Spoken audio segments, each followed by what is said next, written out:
Have you ever wondered why we think, feel, and behave in the ways that we do? It's a source of fascination for many.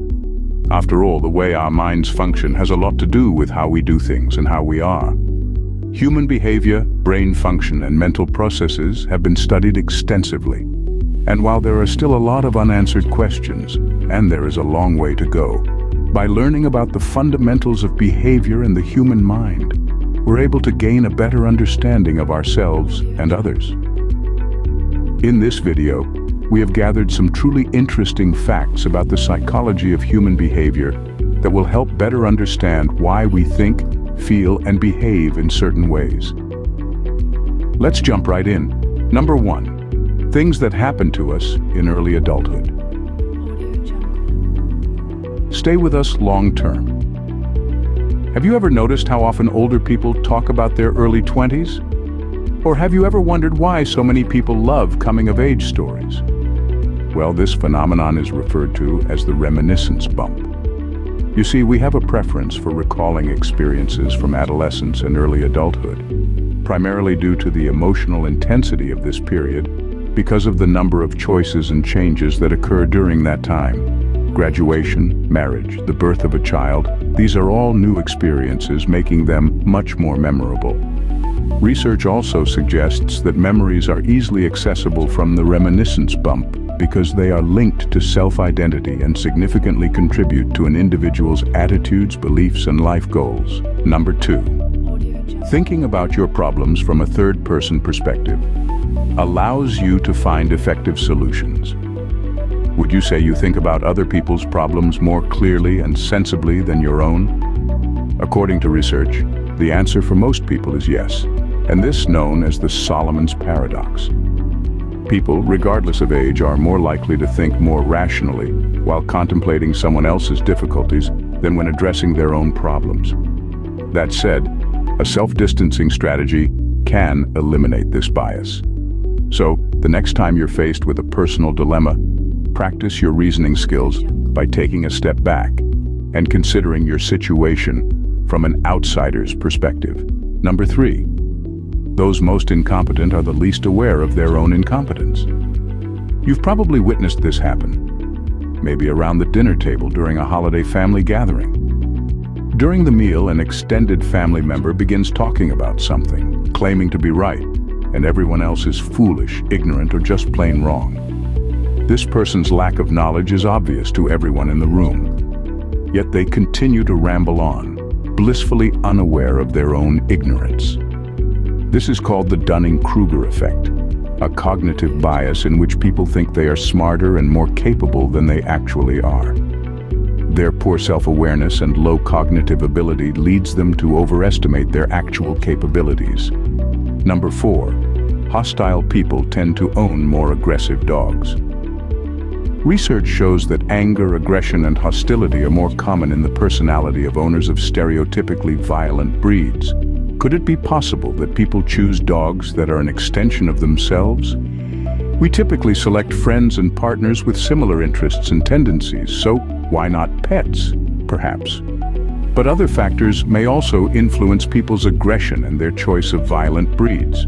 For instance, those who are socially isolated, have fewer visitors, or live in high-crime neighborhoods are more likely to be under chronic stress, possibly making them more aggressive. And thus, they would be more inclined to pick a guard dog, such as a Rottweiler or Pit Bull. Number 5, daydreamers are more creative. Do you tend to get in trouble for daydreaming in class or during a meeting at work? Mind wandering is often viewed as a negative trait, but it's not necessarily the case. In fact, daydreaming may indicate intelligence and creativity. According to research, high measured intelligence and creativity go hand in hand with high levels of mind wandering. What's more, frequent daydreamers not only tend to score higher on IQ tests, but their brains also appear to be more efficient. Yes, some people have more efficient brains than others, which translates into an increased capacity to think, and as a result, their brains may wander when performing easy tasks. They can zone in and out of discussions or tasks when appropriate, then seamlessly tune back in without losing crucial details or steps. Number 6, rejection literally hurts you. Have you ever felt like you got punched in the stomach after being rejected by someone? Why is that? Well, apparently, that's how our minds are wired to respond. Turns out, the same parts of our brains get activated when we experience rejection as when we experience physical pain. That's why even small rejections hurt more than they should, as they elicit literal, though emotional pain. Number 7. Speaking in a foreign language changes your decisions. You might think that people would make the same decisions no matter what language they were using, or that the difficulty of using a foreign language would make decisions less systematic. However, the opposite is true. Using a foreign language is shown to reduce decision-making biases. When speaking a foreign language, we need to suppress our native language, and in order to think rationally, we have to suppress our innate intuitions. Brain imaging studies show the same parts of the brain are involved in both foreign language use and rational thought. And when foreign language speakers activate their brain's inhibition center, their intuitions and emotions are also inhibited. As a result, individuals make more rational decisions when speaking a foreign language. Number 8. We blame a person's behavior on their personality, unless it's us.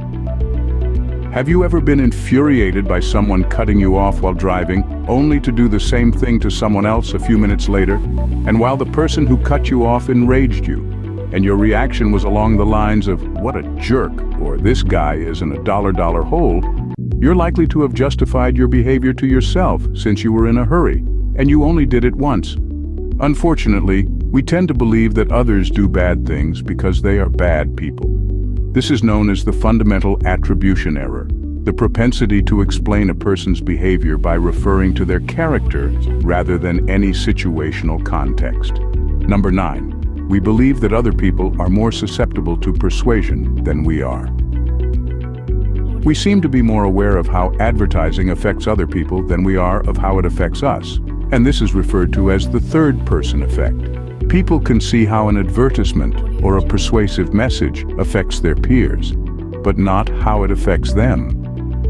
Further, they are more inclined to deny its influence, and it's even worse when it's an ad for something they have little interest in.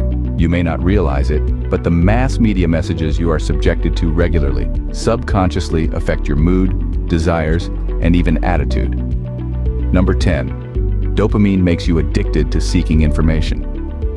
Have you ever found yourself scrolling through your social media feed for hours on end? It all comes down to the dopamine-seeking reward loop. Dopamine is known as the pleasure chemical because it causes you to seek enjoyment and pleasurable activities such as eating, sex, drugs, and so on. But dopamine also makes you become curious and seek information. So as you're scrolling through your feed, your dopamine loop is activated, making you want to keep scrolling for more information. The troubling part is that you will never be quite satisfied with the amount of information available. You'll probably keep scrolling until something interrupts you. If you enjoyed this video, give it a thumbs up and share it with your friends so we can keep making them. For more videos like this, hit the subscribe button and remember to click on the notification bell. Also, be sure to check out our other videos as well. Thanks for watching.